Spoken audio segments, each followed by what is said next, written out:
Assalamualaikum warahmatullahi wabarakatuh. Salam sejahtera buat kita semua. Semoga kita selalu dalam lindungan dan limpahan rahmatnya. Pada kesempatan kali ini ya, saya akan sharing mengenai masih ada kaitannya ya dengan yang kemarin ya, yaitu mengenai kesehatan dan ini ya, psikologi ya. Jadi bagaimana cara kita supaya bisa hidup sehat secara jasmani dan rohani dan juga secara lahir ya, secara fisik ataupun secara batin. Karena itu dua-duanya itu sangat berpengaruh sekali ya. Jadi terkadang memang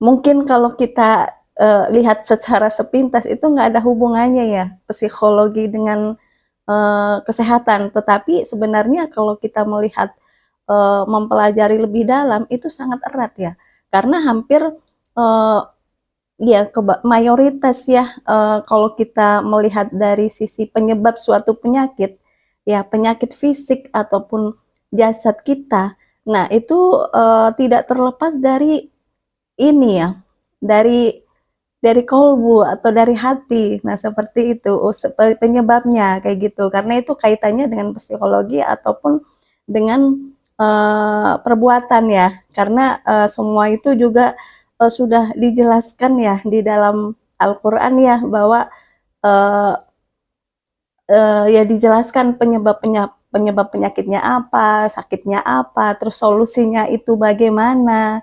Nah, seperti itu ya. Mengenai rezeki, mengenai umur dan juga jodoh ya, itu rahasia Tuhan ya sebenarnya. Tapi mungkin ya ada orang-orang tertentu yang diizinkan untuk mengetahuinya ataupun untuk ya memperbaikinya gitu kan. Terus ya tapi kan itu juga nggak gampang ya, jadi itu tipe-tipe orang yang penskenario kayak gitu ya. Nah, balik lagi ke yang tadi ya, bahwa, memang, jodoh, rezeki, usia itu kan di tangan Tuhan ya. Terus ada, suatu penyakit kesehatan juga. Nah, jadi supaya kita bisa sehat nih, dalam jangka panjang, makanya kita juga harus hidup secara alami dari segi makanannya, dari segi, olahraga, pola hidupnya itu yang alami. Jadi jangan tergantung dengan obat-obatan ataupun zat-zat kimia lainnya ya. Kayak makanan juga kan kita harus yang alami juga, yang seger, sayuran, buah-buahan yang dikupas, jangan yang dikemas, kayak gitu ya. Karena kadar nilai gizinya itu berbeda. Nah, selain itu juga, eee, sebenarnya di Al-Qur'an itu sudah, dijelaskan semua ya, karena memang Al-Qur'an itu kitab yang sempurna, jadi lebih sempurna dari yang lain. Jadi nggak hanya mengajarkan tentang, ilmu-ilmu keagamaan dalam artian ibadah-ibadah secara syariat saja ya, bahkan semua elemen kehidupan itu bisa masuk ke semua aspek kehidupan, termasuk juga kesehatan kita. Bahwa, Allah sudah menjelaskan ya di dalam Al-Qur'an bahwa Al-Qur'an itu suatu ilmu ya, atau pelajaran, atau petunjuk diberikan kepada umat umat manusia ya, khususnya umat muslim, itu sebagai rahmat bagi seluruh alam, seluruh umat gitu kan, bagi seluruh alam. Nah, terus bisa juga Al-Qur'an itu sebagai suatu petunjuk bagi orang yang beriman. Nah, jadi isinya banyak ya kalau kita mau belajar memahami satu ayat saja, itu kalau kita, terjemahkan, kita tafsirkan, nah itu bisa jadi banyak banget, seperti itu ya. Nah, jadi bisa dijadikan sebagai suatu petunjuk bagi orang-orang yang beriman. Nah, selain sebagai suatu petunjuk, itu juga bisa, sebagai suatu penyembuh, ya. Jadi, dalam ilmu kesehatan, Al-Quran juga itu menjelaskan bagaimana cara, menyembuhkan, suatu penyakit. Nah, seperti itu ya. Jadi, penyebabnya apa, terus solusi-solusi yang harus dilakukan itu bagaimana, itu sebenarnya sudah ada, kalau kita mau mempelajari lebih dalam lagi, kayak gitu ya.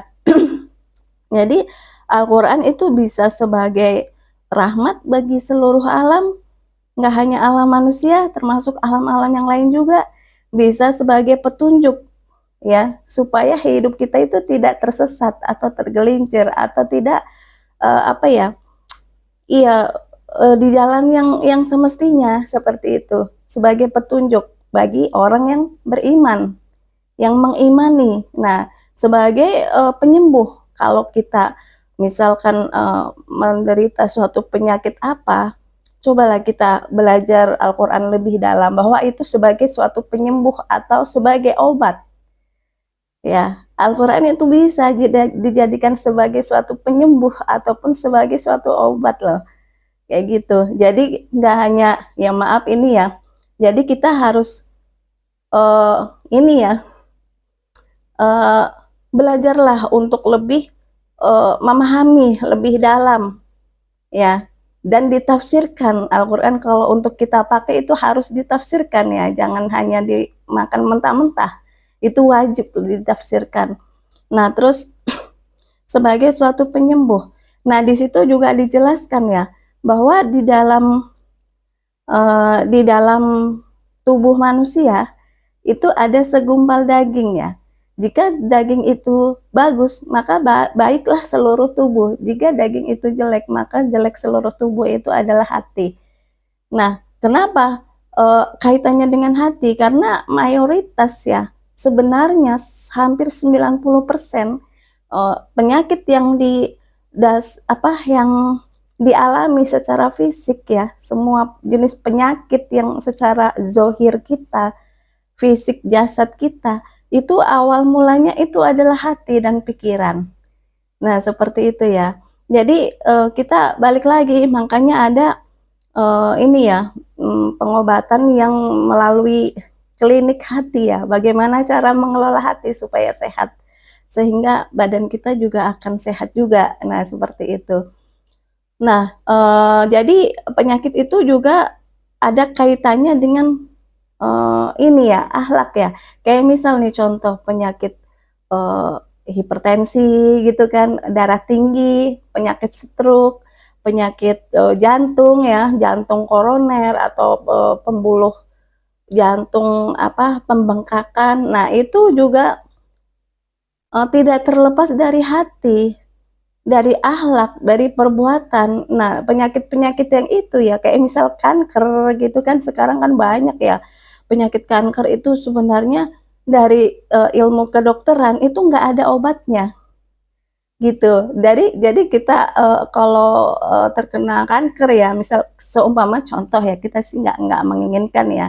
Nah, cuma contohnya kalau seseorang terkena kanker, terus dia berobat ke rumah sakit, ke dokter, dikasih obat ya, rujukan itu untuk mengurangi gitu. Jadi nggak bisa sembuh secara total, itu nggak bisa kayak gitu, karena fungsinya itu sebagai untuk mengurangi penyakitnya itu, tapi suatu saat bisa naik lagi. Kayak misal nih orang terkena stroke ya, atau darah tinggi, atau hipertensi ya, atau jantung, dia kadang kalau minum obat sehat, tapi nanti kalau berpikir yang berat-berat, terus dia nanti berpikir suatu masalah yang ruwet, atau yang mungkin bebannya itu tambah banyak di pikiran, nah itu nanti penyakitnya akan kambuh lagi. Nah seperti itu ya. Jadi makanya supaya kita bisa hidup sehat, cobalah kita belajar Al-Quran lebih dalam. Sebenarnya di situ juga sudah dijelaskan ya, obatnya apa-apa, kita harus bagaimana, solusinya apa. Nah, karena yang namanya penyakit kanker, penyakit hipertensi ya, dan ini jantung, pembengkakan jantung atau jantung koroner atau ginjal atau yang lain-lainnya kayak lambung, itu tidak terlepas dari pikiran dan hati. Nah seperti itu ya, dari pikiran dan hati. Nah jadi kalau nah pikiran dan hati itu hubungannya dengan akhlak atau perbuatan. Kayak contohnya kita sering marah-marah ya ke orang lain ya kan, atau ke keluarga kita. Nah kalau suatu penyakit itu timbul, itu dibedakan ya, ada pembatasan usia. Jadi kalau usianya itu di bawah 40 tahun, 45 tahun, kayak misal mungkin 30 atau 35 atau 25 tahun, ya, itu terkena suatu penyakit tertentu yang tadi saya sebutkan ya, salah satunya kayak misal terkena kanker atau penyakit kanker payudara atau pecah pembuluh darah gitu kan. Nah, itu salah satunya penyebabnya itu adalah emosi, amarah. Jadi sering dia hobinya itu sering marah-marah, kayak gitu. Kalau di bawah 45 tahun itu biasanya sering marah kepada orang tua, gitu, kepada orang tua atau kepada kakek atau neneknya. Baik itu marah yang disimpan ataupun marah yang dikeluarkan. Nah, itu bisa menyebabkan kanker, ya, bisa menyebabkan hipertensi, bisa menyebabkan kanker juga. Bahkan sekarang ada anak kecil ya, kayak misal usia 25, 20 tahun, ABG remaja terkena kanker itu banyak, kayak gitu. Itu sebenarnya ya memang dari faktor makanan itu berperan ya, tetapi sebagian besar itu dari faktor psikologinya, dari perbuatan atau akhlaknya, atau mungkin dari dosa-dosa yang pernah dilakukan. Jadi kalau di bawah 45 tahun itu ada hubungannya dengan orang tua atau mungkin yang anak-anak ya terkena suatu penyakit itu karena ada hal yang dilakukan oleh orang tuanya yang tidak sesuai gitu. Jadi bisa karena dosa orang tuanya atau perbuatan dari orang tuanya atau orang tuanya uh, ibu atau bapaknya ya si anak tersebut yang menderita sakit itu menyimpan marah kepada kakek atau neneknya seperti itu. Nah, itu nanti efeknya bisa ke anaknya. Nah, tetapi kalau seseorang menderita penyakit kanker ya, kanker payudara atau kanker yang lain ya, kanker darah. Nah, kalau di atas 45 itu biasanya menyimpan marah atau jengkel kepada pasangannya, kepada suami atau istrinya. Nah, seperti itu. Kayak misal suami yang hobinya marah-marah nih. Nah, hobinya marah-marah terus atau mungkin istrinya yang dia hobinya marah. Nah, nanti salah satunya dia ingin balas nih, nggak terima dimarahin terus. Tapi yang ada yang ditahan, ya, ada yang dikeluarkan. Marah itu ada yang dikeluarkan, ada yang ditahan. Itu dua-duanya berpotensi, bisa berpotensi menjadi suatu penyakit, penyebab suatu penyakit di dalam diri kita, ya. Jadi darah tinggi, stroke itu juga awalnya dari emosi, dari marah. Makanya di dalam Al-Quran dijelaskan, ya, di hadis juga, janganlah marah, janganlah marah, maka bagimu sorga. Jadi kita menghilangkan, kayak misal marah bukan berarti yang dikeluarkan itu bisa juga menyebabkan penyakit, marah yang ditahan. Nah, jadi bukan kita berusaha menahan marah itu pun nanti akan menjadi suatu penyakit. Menyimpannya, marah yang jengkel yang disimpan itu akan menjadi suatu penyakit. Banyak kasus-kasus yang oh, terkena penyakit kanker, penyakit jantung, kena stroke, kena jantung koroner atau pembengkakan atau gagal ginjal atau lambung ya, pankreas atau asam lambung.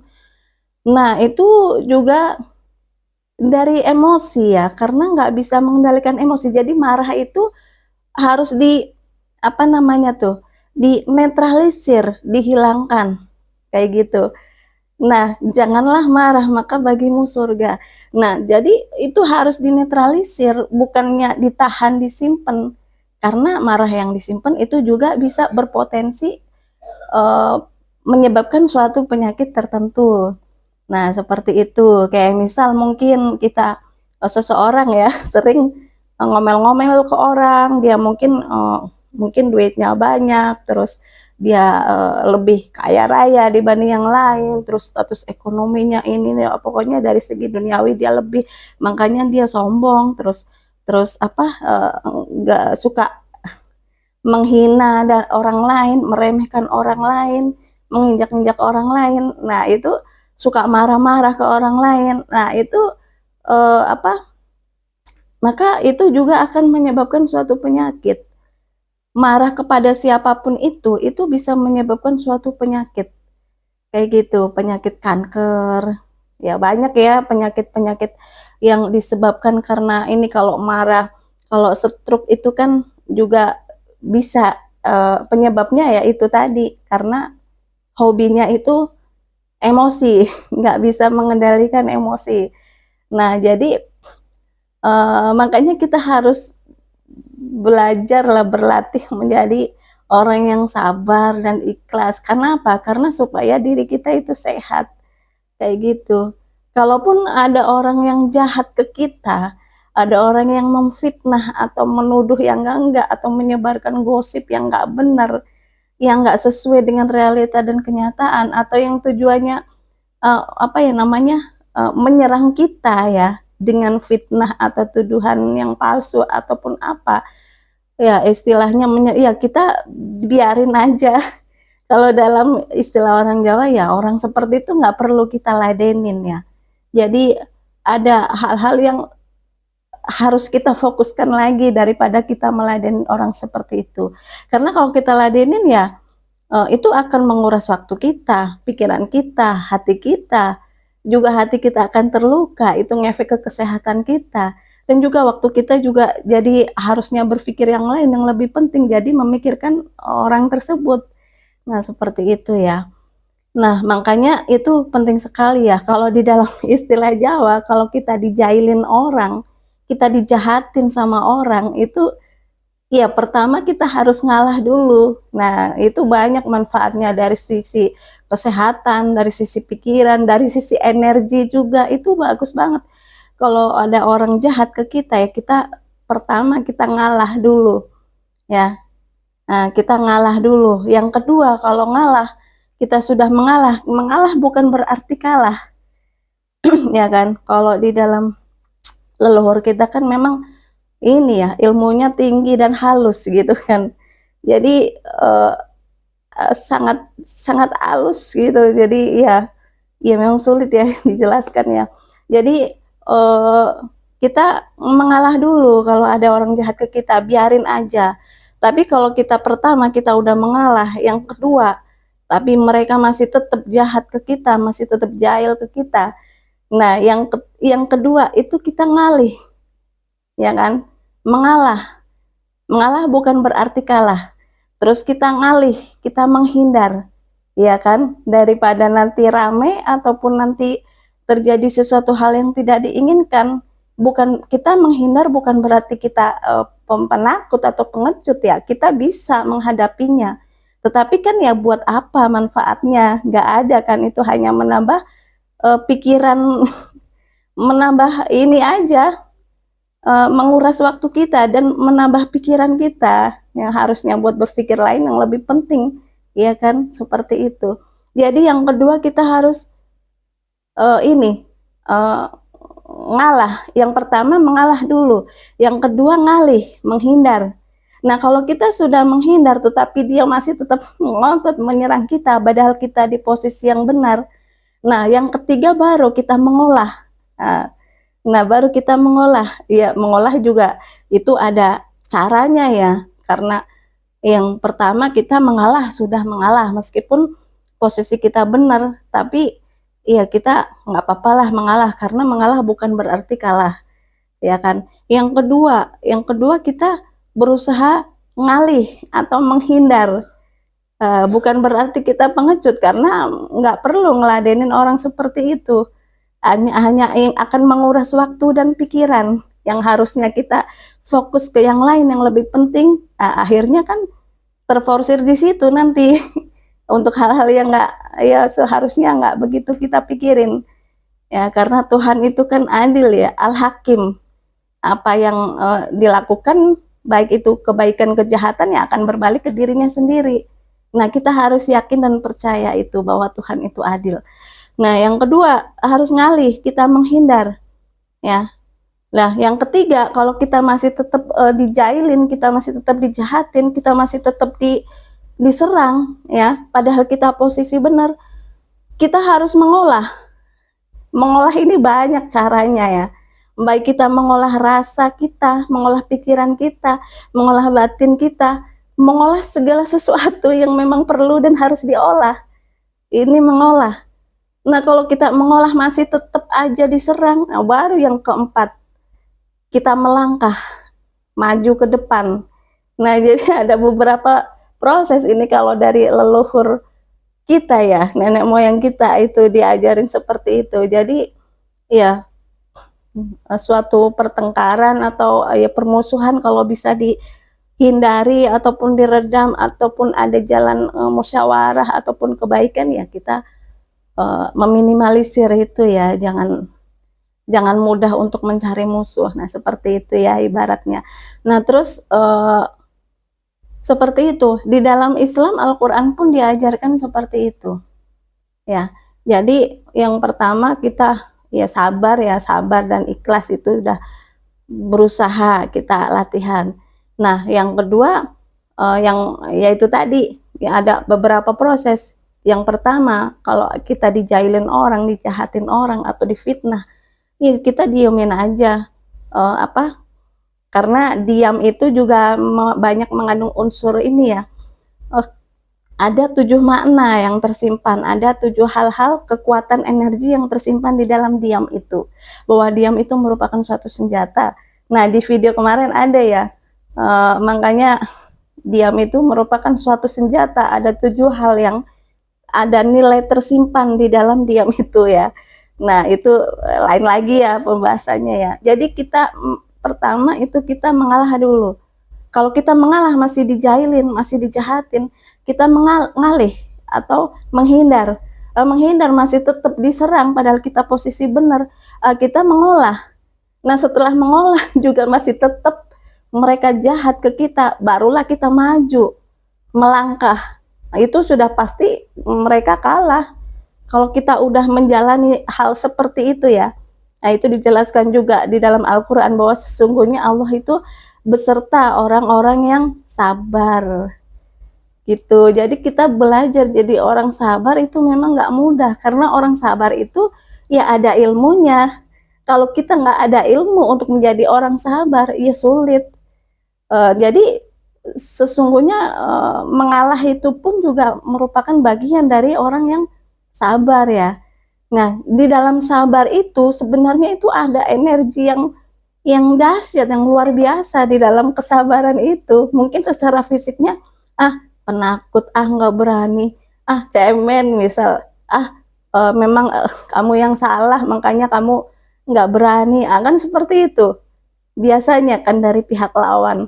Nah, tetapi kalau kita melihat ke Al-Quran ya, Allah memerintahkan kita untuk sabar, bahwa Allah beserta orang-orang yang sabar. Nah, karena di dalam sabar itu mengandung energi yang luar biasa, mengandung energi yang dahsyat. Makanya kalau kita ini ya, makanya kalau kita berhadapan dengan orang yang sabar, ya itu kita nggak boleh sembarangan, kita nggak boleh sewenang-wenang, kita nggak boleh menghina, meremehkan, karena orang sabar itu dibalik itu mempunyai energi yang kuat.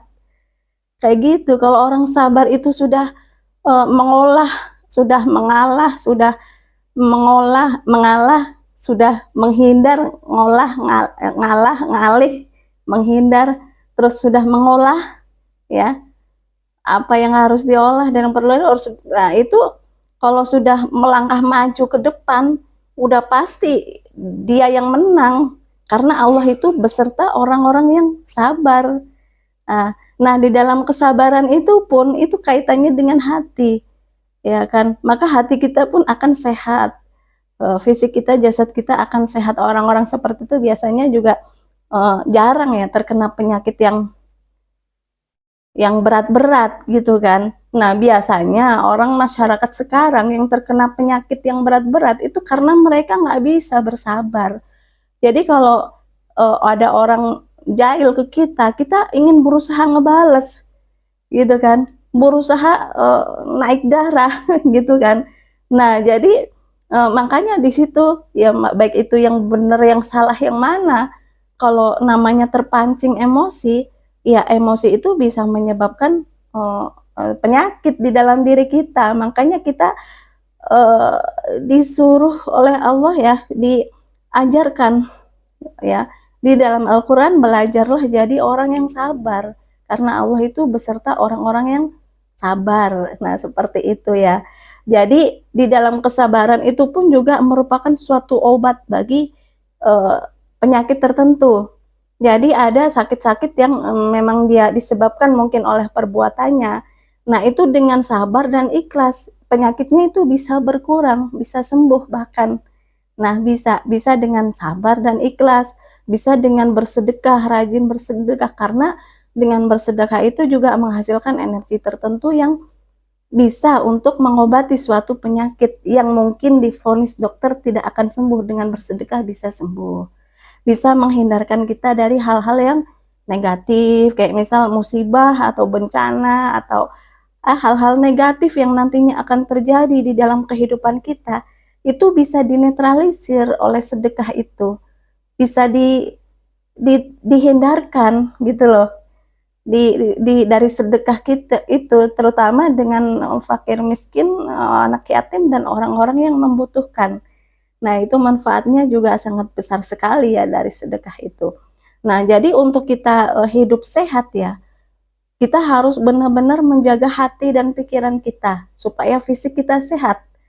Nah, seperti itu. Karena, juga untuk menjaga hati dan pikiran itu kaitannya dengan perbuatan, dengan akhlak ya. Karena di dalam Al-Quran juga itu dijelaskan, ya, bahwa sesungguhnya, penyakit-penyakit yang, ada, ya, yang kamu alami, dan musibah atau bencana yang terjadi, gitu kan, itu merupakan hasil dari buah tanganmu sendiri.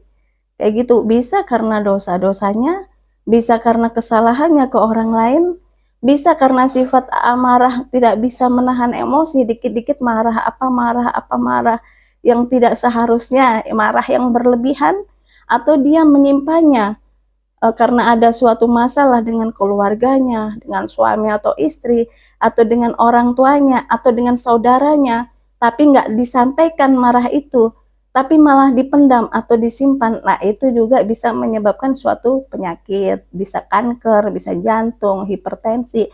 Jadi bukan uh, stroke misal ya, hipertensi ya, darah tinggi, bukan tensinya tinggi dulu, baru dia punya hobi marah.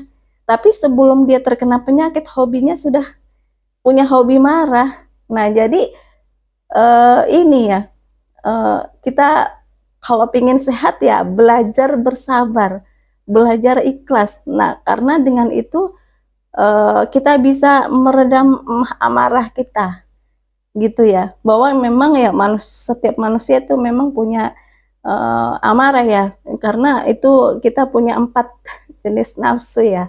Yaitu ada, sufiyah, ya sufiyah, alwamah, gitu kan, mutmainah, amarah.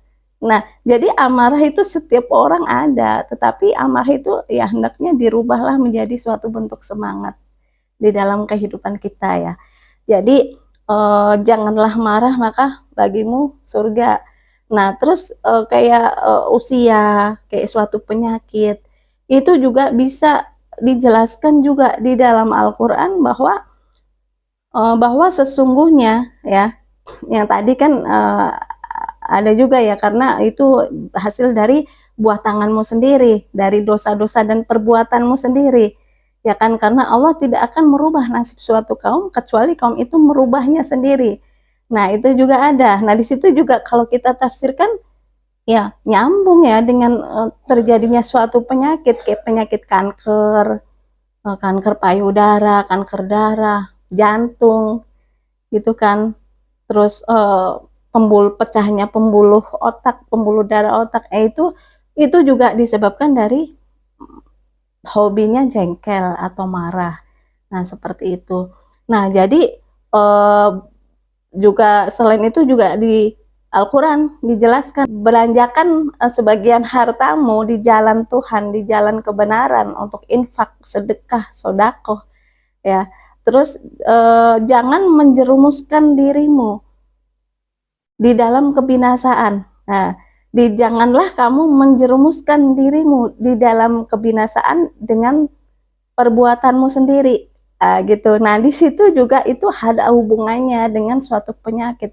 Jadi kita jangan menjerumuskan diri kita sendiri ke dalam kebinasaan, ya kan? Jangan jerumuskan dirimu sendiri ke dalam kebinasaan dengan perbuatanmu. Nah, perbuatan ini ya kaitannya dengan hati kita, dengan pikiran kita, dengan akhlak kita, dengan perbuatan kita ke orang lain. Kalau kita sering jahat ke orang lain, menghina orang lain, merendahkan orang lain, kita sering marah-marah orang lain, kita suudon kepada orang lain, kita memfitnah orang lain. Nah, itu energi negatif itu nanti akan berbalik ke dalam dirinya sendiri. Dia akan terkena suatu penyakit tertentu. Nah, gitu. Jadi dengan perbuatannya sendiri, orang sakit pun itu juga hasil dari perbuatannya sendiri. Kenapa? Karena nggak bisa menjaga kesehatannya secara fisik, tidak bisa menjaga hatinya dan pikirannya supaya sehat, ya kan? Nah, jadi kita berusaha jangan menjerumuskan. Ya, Allah sudah menjelaskan di dalam Al-Quran, janganlah kamu menjerumuskan dirimu sendiri ke dalam kebinasaan, ya, ke dalam kebinasaan. Jangan menjerumuskan dirimu sendiri ke dalam kebinasaan dengan perbuatanmu sendiri, ya kan? Jadi dan bertobatlah serta berbuat baiklah, maka sesungguhnya Allah menyukai orang-orang yang berbuat baik. Nah, jadi di situ dijelaskan bahwa apa penyebab kita terkena suatu penyakit? Kanker, kanker payudara, kanker darah, jantung, liver, hipertensi, ya kan, stroke. Nah, itu apa penyebabnya? Yaitu nggak jauh-jauh dari akhlak dan perbuatan, gitu kan? Nggak jauh-jauh dari itu, dari hati dan pikiran. Kalau hatinya bersih, lurus, ya insya Allah terhindar dari berbagai macam penyakit.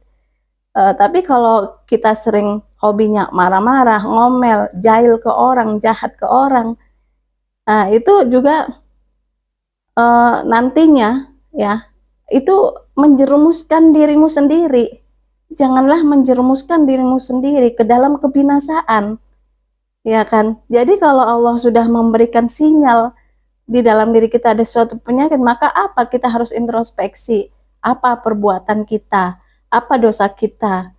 Ya kan? Bahwa sesungguhnya apa yang kamu alami, yang kamu hadapi adalah hasil dari buah tanganmu sendiri. Nah, kita apa? Kayak misal kita sering suudon ke orang lain, atau memfitnah orang lain, atau jahat ke orang lain, maka itu rubahlah. Jadi itu mengobati dirinya sendiri.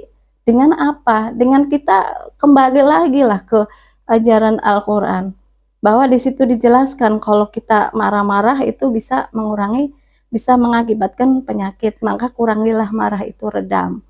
Kalau kita suudon ke orang lain, kita memfitnah orang lain, kita menghibah orang lain, kita jahat ke orang lain, memfitnah ya, atau segala macam menyebarkan berita yang nggak benar ke orang lain, yang itu nggak secara fakta realita, tapi hanya sekedar cerita karangan rekayasa untuk memojokkan orang lain. Nah, itu juga orang-orang seperti itu mudah terkena penyakit ya, karena penyakit itu adalah hasil dari buah tangannya sendiri. Dari buah tangan sendiri itu adalah dari dosa-dosanya dan perbuatannya sendiri. Itu erat kaitannya seperti itu. Makanya di dalam Al-Quran dijelaskan bahwa sesungguhnya di dalam tubuh manusia itu ada segumpal daging. Jika daging itu baik-baik seluruh tubuh, jika jelek, jeleklah seluruh tubuh. Makanya kita harus berusaha menjaga hati kita supaya bersih, membersihkan hati kita dari noda-noda, dari perbuatan yang nggak benar, dari iya. Makanya di dalam Al-Quran itu sebagai suatu petunjuk dan sebagai suatu obat penyembuh bagi yang sakit. Supaya apa? Kalau orang sudah terkena sakit, ya kita kembalilah ke jalan yang benar. Kita kembalilah ke ajaran Al-Qur'an yang sesungguhnya. Kita kalau sering marah-marah, ya kita rubahlah perbuatan kita yang suka emosi, hobinya emosi ke siapapun itu. Nah, kita kendalikan, kita redam, karena itu nanti efeknya ke diri kita sendiri. Bahwa sesungguhnya kebaikan dan kejahatan ke orang lain nanti akan berbalik ke dirinya sendiri. Maka di dalam Al-Quran pun diajarkan bahwa kita harus selalu berusaha berbuat baik, gitu kan. Kita harus berprasangka baik, berusaha memaafkanlah kesalahan orang lain meskipun dia nggak meminta maaf kepada kita, mau dia minta maaf ke kita atau enggak, kalau kita pada dalam posisi benar, ya kita maafkanlah mereka. Jadi supaya apa? Supaya pikiran kita jernih, supaya hati kita tenang, supaya kita sehat. Nah, jadi kalau kita emosi, meskipun kita posisi benar, kita pingin bales, kita emosi, itu nanti efek akan kurang bagus. Iya, kalau kita mempunyai hati yang kuat, bisa menggerakkan sesuatu yang di luar diri kita. Dalam artian, ya hal-hal seperti itu bisa diantisipasi, tapi itu kan nggak gampang ya. Nah, jadi ya kita harus berusaha ini ya, selalu berbuat baik ke orang lain, jangan suudon, karena suudon itu juga bisa menyebabkan suatu penyakit di dalam diri kita. Karena penyakit fisik itu penyebabnya adalah hati dan pikiran. Maka ini sangat penting sekali ya kita belajar untuk selalu membersihkan hati kita dan pikiran kita untuk hal-hal kebaikan, dibersihkan dari hal-hal yang noda-noda, kotoran-kotoran. Makanya kita harus sering istighfar. Karena ya nggak ada manusia yang terlepas ataupun yang apa ya, yang suci, nggak ada. Setiap manusia pasti punya salah dan dosa. Tetapi kita di dalam Al-Quran diajarkan juga Allah dan ini malaikat suka kepada orang yang selalu berzikir, selalu mengingat Allah dan juga selalu beristighfar ya. Jadi apapun, kalau malam kita sering yang beristighfar. Kenapa? Kalau itu bisa untuk membersihkan hati kita, membersihkan diri kita dari noda dan dosa, baik itu yang disengaja ataupun tidak. Nah, seperti itu supaya kita bisa hidup sehat jasmani dan rohani secara lahir ataupun secara batin. Nah, jadi sebenarnya di dalam Al-Qur'an itu sudah komplit ya, bisa masuk ke semua elemen kehidupan. Nggak hanya diajarkan beribadah secara syariat saja, tapi ilmu-ilmu kesehatan, bagaimana kita hidup sehat, bagaimana kita mengobati suatu penyakit. Rubahlah perbuatan kita, pikiran kita, hati kita dibersihkan, diisi dengan hal-hal yang baik-baik, yang positif-positif, pikiran kita juga untuk berpikir yang baik-baik, yang positif, sehingga nanti akan terserap hal yang positif, dan kita juga menjadi sehat lahir dan batin ya. Nah, terus kita juga selalu merubah akhlak perbuatan kita. Jadi yang tadinya kita hobinya marah, kita rubahlah reda marah itu. Yang hobinya kita kurang baik, akhlak kita sering menjahati orang atau menghina orang, merendahkan orang, rubahlah itu menjadi suatu kebaikan dan bertobatlah ya. Jangan menjerumuskan dirimu ke dalam suatu kebinasaan dengan perbuatanmu sendiri. Kayak gitu kan, dengan perbuatanmu sendiri ya ke dalam kebinasaan. Jadi kita jangan menjerumuskan diri kita sendiri ke dalam kebinasaan dengan perbuatan kita. Karena perbuatan kita itu tanpa kita sadari menjerumuskan diri kita sendiri ke dalam kebinasaan. Maka bertobatlah dan berbuat baiklah. Sesungguhnya Allah itu menyukai orang-orang yang berbuat baik. Nah, itu di Al-Quran sudah dijelaskan ya seperti itu. Jadi ya kita harus merubah ya hal akhlak kita, perbuatan kita, hati kita selalu dibersihkan, pikiran kita selalu dibersihkan. Nah, supaya kita bisa mempunyai energi, kekuatan hati dan kekuatan pikiran, itu la haula wala quwata illa billah ya. Tidak ada kekuatan dan daya upaya kecuali daya upaya dan kekuatan dari Tuhan. Makanya kita harus selalu ingat kepada Tuhan setiap saat, setiap waktu, dan dalam kondisi apapun, karena sesungguhnya Allah itu dekat dengan kita. ya, lebih dekat dari urat nadi. Nah, di situ ya Allah juga beserta orang-orang yang sabar. Makanya kita ya di Islam diajarkanlah, belajarlah jadi orang yang sabar. Karena memang untuk jadi orang sabar itu nggak gampang. Harus ada ilmunya. Kalau nggak ada ilmunya, ya sulit untuk kita bisa bersabar. Karena sesungguhnya Allah itu beserta orang-orang yang sabar. Jadi kalau kita bertemu dengan orang yang sabar, kita juga nggak boleh sewenang-wenang, kita nggak boleh bersikap sembarangan, itu bahaya nanti buat kita. Ya, seperti itu. Karena orang sabar itu mempunyai energi yang luar biasa, yang dahsyat sebenarnya, yang tanpa mungkin kita tidak tahu ya, seperti itu ya.